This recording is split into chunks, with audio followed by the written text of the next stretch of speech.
I'm not on the block. I built the block with Juan and others. You know what I'm saying? So that is the thing that I'm trying to explain to you. The Music Institute was started by 4 young guys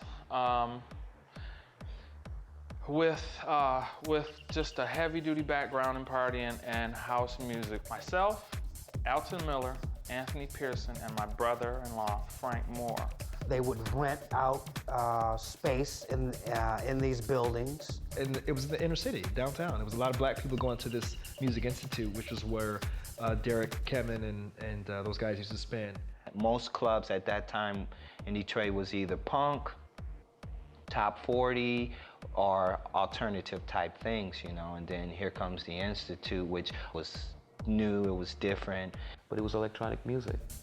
And that's where the music got its real, that's where it vaulted from one level to the next. It was new to everybody. This club was like a shrine overnight. People came from nowhere with no promotion. They just came. You know, my brother and I waited there, we got our memberships, and we went in and we danced because we knew we loved this music. And we knew that it was the only place around the area. And at that time, one of the only places on the planet that you could hear this type of music that pure. We didn't know who we would cater to. We didn't know what the heck would happen. I mean, this place was open from midnight until 6 in the morning. They let the kids out of the place at 6 o'clock in the morning, sweaty and beat up. And there was no drugs in there. Kids smoked their weed, they had their drink before they came in, and it was all love in the building. I had no idea it was as influential as it was at the time. Derek has had to sit me down and say, George, man, this is what happened. It was really beautiful. And it was truly the first real underground techno club in the world. Wow, is that right? That's incredible. It was just a dark hole with a strobe light, and it was rocking.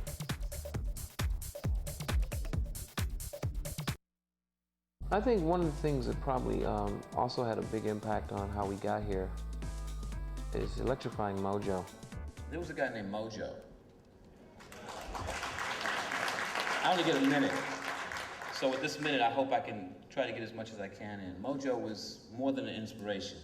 He was a door, and he opened, and out came all these weird, creative things that just like fell on us, and somehow, ooh, I still got like creative pops. They're coming for me right now. That's my limo. And Mojo's in the limo, as a matter of fact. My name is Electrifying Mojo. I spent my life as pretty much an observer of life. I had a rare opportunity to take all of those observations and convert them into music every night on the radio. Basically played what he wanted to play. He was playing Prince and Peter Frampton and all that kind of stuff. 85, 86, I was listening to Juan, or Juan's music was being played on Mojo's station, or program, heavily. It was always about the music. Is it hot or is it not? And if it was not, no amount of money or influence could interest me, period. And you couldn't really break a record in Detroit without him playing your record. So he was that powerful. Yeah, Mojo was the one that discovered Jeff Mills. Of course, he was the wizard then. He became Jeff Mills later. He knew he was playing to black people, but he insisted upon playing this music anyway, because this is not what black radio was playing during the day. He went completely against the grain, and he had #1 ratings across the board. People like Juan Atkins, Derek May, Eddie Fowlkes, Kevin Sanderson, all those people, you know, they proved everybody wrong because they were able to be vocal enough to say, hey, Mojo, we are listening. And that gave me a lot of inspiration and a lot of encouragement. So, you know, as much as they say I inspired them, it was definitely a reciprocal process.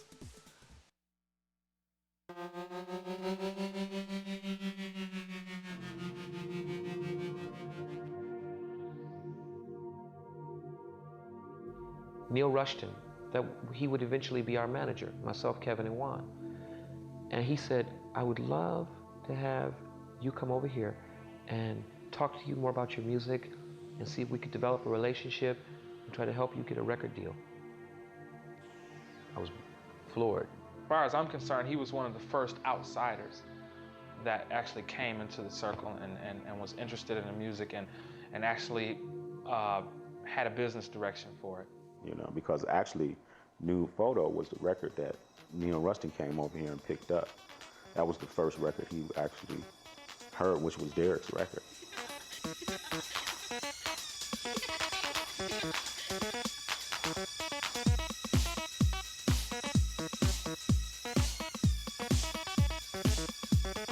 I talked to my mother. I said, should I get on the plane? Should I buy my own ticket? She said, it's up to you. You do what you think is best, but I think you should do it. I said to Kevin, what do you think I should do? Kevin said, do it. Pay the money, go. Juan said, no, don't go. Don't do it. If they can't pay your way, you don't go. Now, I actually would normally weigh Juan's decision more than I would weigh even my own mother's decision at that point in my life. I decided to go. I got on the plane. I went to England. I paid my own money for the first trip to meet this man who would eventually help us do many things, remixes, productions. He would help Kevin Saunderson eventually get his inner city deal where Kevin made Big Fun and Good Life and was going to sell 6 or 7 million albums. He would help Juan get the remixes and the production he wanted and the sort of press and respect that we needed. We would get the major article in Face magazine, which really just launched us. So it was a good thing to get on that plane, and that was a good day.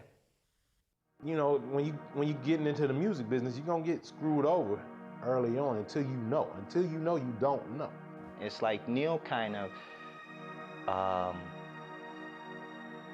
made us turn against each other. It's like, you know, when when the money came into the picture, it started off, we were all cool, we were all friends and stuff. Like, I trusted Kevin to make right decisions. I kind of trusted Derek, but, you know, once he brought us over to the UK, everyone got greedy, and he kind of fed off that, I think. And that tension that existed between all of the egos was part of it.